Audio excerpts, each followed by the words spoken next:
بسم اللہ الرحمن الرحیم۔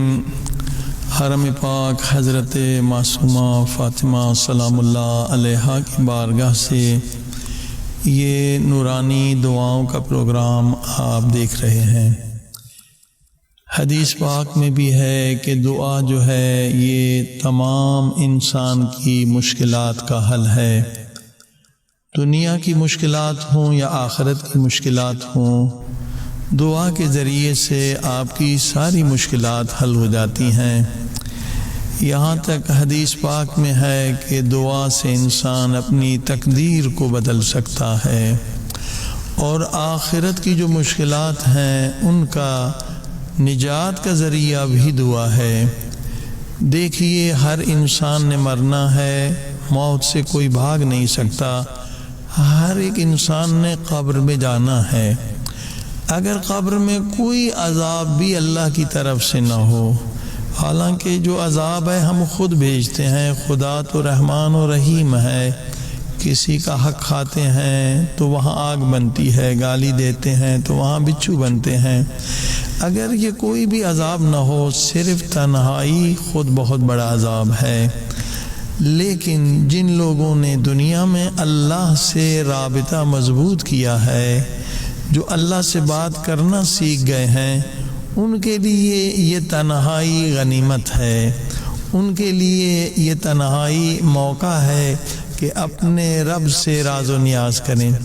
لہٰذا یہ دعا قبر کے اندھیرے کو بھی مٹا دیتی ہے، قبر کی تنہائی کا بھی علاج ہے، اور قبر کی وحشت کا بھی علاج ہے۔ اس پروگرام میں حضرت امام زین العابدین علیہ السلام کی دعائیں ابھی حمزہ صومالی کو انتخاب کیا گیا ہے کہ اس کے 5 جملے آپ کو بتائے جائیں، اور اس کی لفظی معنی بھی بتائی جائے تاکہ آپ عربی بھی سیکھ جائیں گے، اور وہ دعا آپ یاد بھی کر سکتے ہیں۔ تھوڑی سی مختصر شرح بھی اس کی ہو جائے گی۔ آئیے دعا شروع کرتے ہیں۔ اللہم صلی علی محمد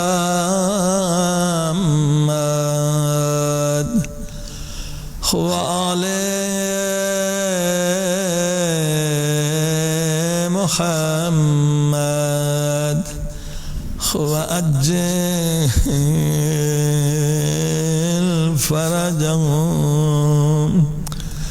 بسم اللہ الرحمن الرحیم۔ الہی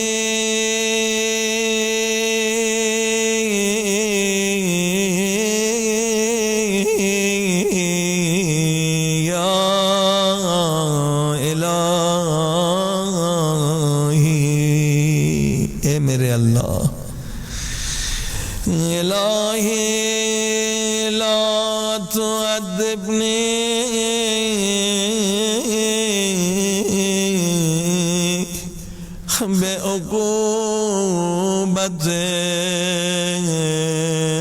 بعقوبتک، میرے مظلوم امام، میرے قید امام،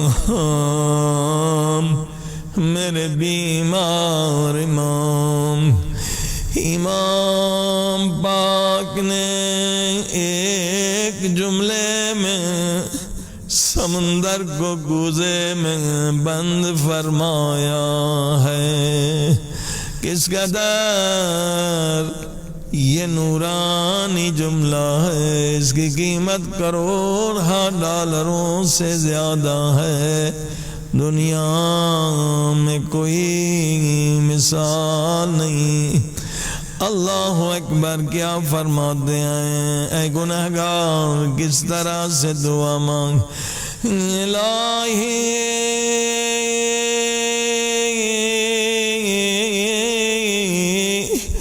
لا تعذبنی بعقوبتک، اے خدا مجھے عذاب کے ذریعے سے باادب نہ بنانا، مجھ میں طاقت نہیں ہے کہ تیرا عذاب میں برداشت کر سکوں۔ اے خدا مجھے اپنی محبت کے نور سے با ادب بنا دے، مجھے اہل بیت کی محبت سے با ادب بنا دے، مجھے پیارے نبی کے عشق سے با ادب بنا دے، مجھے مولا علی و مولا حسن و حسین کے عشق سے با ادب بنا دے، ان کا عشق ہر گناہ سے روکتا ہے، ہر برائی سے روکتا۔ مجھے پاک بی بی فاطمہ زہرا سلام اللہ علیہا کی غلامی عطا کر، مجھے پاک بی بی معصومہ سلام اللہ علیہا کی خادمی عطا کر، ان کی محبت مجھے گناہوں سے بچا لے گی۔ اگر دنیا میں اہل بیت کی محبت مجھے یا آپ کو گناہوں سے بچا لے تو شکر کا سجدہ کریں۔ اب یہ محبت قبر و برزخ و قیامت میں ہر گناہ سے جب بچانے کی طاقت رکھتی ہے، تو یہ محبت قبر و برزخ و قیامت میں ہر عذاب سے بھی بچا لے گی، یقیناً بچا لے گی۔ یہ پہلا جملہ ہے معرفت کا جملہ۔ الہی لا تعذبنی بعقوبتک ولا تمکر بی فی حیلتک۔ یہ جملہ بھی پورا سمندر ہے، پوری ایک مجلس ہے۔ مولا فرماتے ہیں اے لوگو مکر خدا سے بچو۔ اللہ اکبر، مکر خدا کیا ہے؟ جو لوگ دنیا میں گناہ کرتے ہیں، فریب کرتے ہیں، دھوکہ دیتے ہیں، مکار ہوتے ہیں، خدا ان کے مکر کو ان کی گردن میں ڈالتا ہے۔ یعنی کیا؟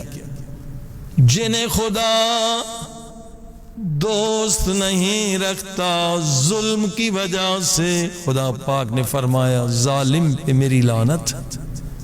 جو ظلم کرتے ہیں غریب عوام پر، جو ظالم ہوتے ہیں، خائن ہوتے ہیں، خدا انہیں اور دنیا میں نعمتیں دیتا ہے، انہیں دھوکے میں رکھتا ہے، کیونکہ وہ خود دھوکے باز ہوتے ہیں، لوگوں کو دھوکہ دیتے۔ وہ سمجھتے ہیں خدا ہم سے راضی ہے، جبکہ خدا اسی دھوکے میں انہیں مار دیتا ہے۔ جب مرتے ہیں دیکھتے ہیں جہنم کے سوا کچھ نہیں، مگر مومن جہاں بھی خطا کرتا ہے خدا اسے فوراً سزا دیتا ہے تاکہ توبہ کر لے، اس کے گناہوں کا دنیا میں کفارہ ہو جائے۔ مولا علی کا صحابی ہے، پاک صحابی ہے، نبی کا بھی صحابی ہے، کرسی پہ بیٹھا گر گیا، خون نکلا۔ مولا علی نے کہا معلوم ہے یہ چوٹ تجھے کیوں لگی؟ کیونکہ تو مومن ہے، ہر کام کرنے سے پہلے بسم اللہ الرحمن الرحیم کہتا ہے۔ آج بھول گیا، خدا نے تجھے یاد دلایا۔ اللہ اکبر۔ اگر ہم گناہ کر رہے ہیں اور سزا نہیں مل رہی، یعنی استغفر اللہ استغفر اللہ، پھر ہم مومنین میں شامل نہیں ہیں۔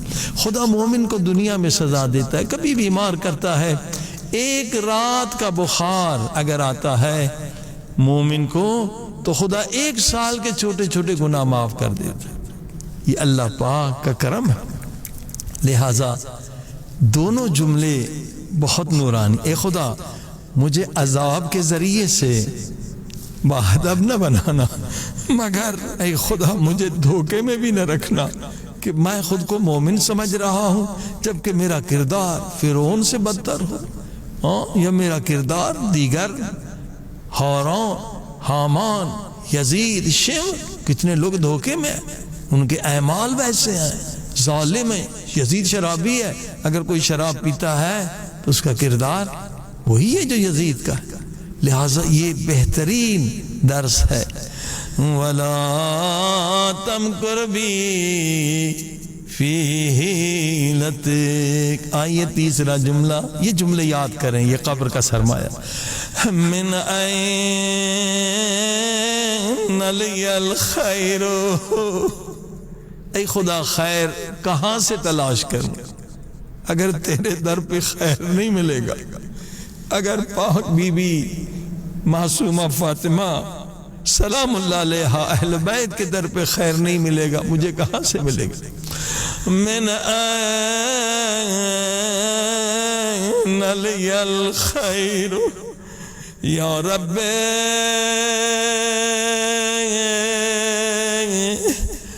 ولا یوجد الا من عندک۔ اے میرے اللہ خیر مجھے اگر ملے گا تو تیرے در سے ملے گا، من عندک یعنی تجھ سے ملے گا، تیرے در سے ملے گا۔ سبحان اللہ۔ اب یہ تیسرا جملہ بھی یاد کر لیں، یہ قبر میں بھی کہہ سکتے ہیں، دنیا میں بھی کہہ سکتے ہیں۔ من این لی النجات،